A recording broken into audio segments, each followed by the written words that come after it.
সবাই সব সব সব আইছে, সবাই তো সব সব সব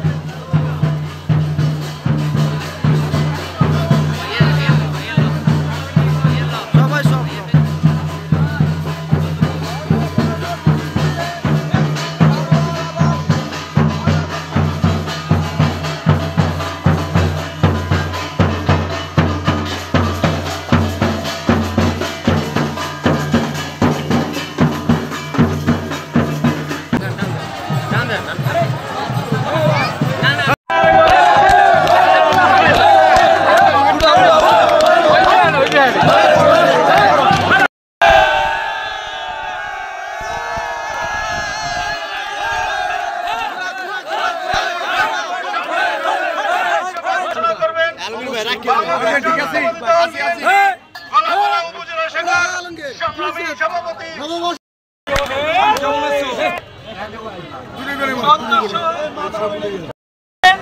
এই আনন্দটা উপভোগ করেছে।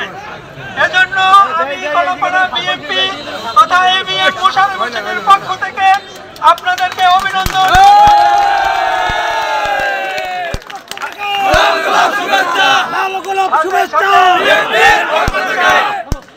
আগামী বছর আমরা শান্তিতে থাকবো, শান্তিতে মানুষকে রাখার চেষ্টা করব, অসহায় মানুষের পাশে থাকব, মানবিক বৈষম্য বিরুদ্ধে যাতে বৈষম্য না হয় সেদিকে আমরা নজর রাখব। আমরা সুশাসন চাইব, দুর্নীতি, স্বজনপ্রীতি, চাঁদাবাজি, সন্ত্রাসী এগুলো আমরা প্রতিহত করব। আগামী বছর এই পটুয়াখালী 4 এবিএম মোশাররফ হোসেনের পক্ষে আমরা কাজ করে যাব যাতে সাধারণ মানুষ কষ্ট না পায়, সাধারণ মানুষ ভালো থাকে, সকল ব্যবসায়ীরা ভালো থাকে, এই আশাবাদ ব্যক্ত করে আমি আজকে আপনারা যে কষ্ট করেছেন খেলা আছে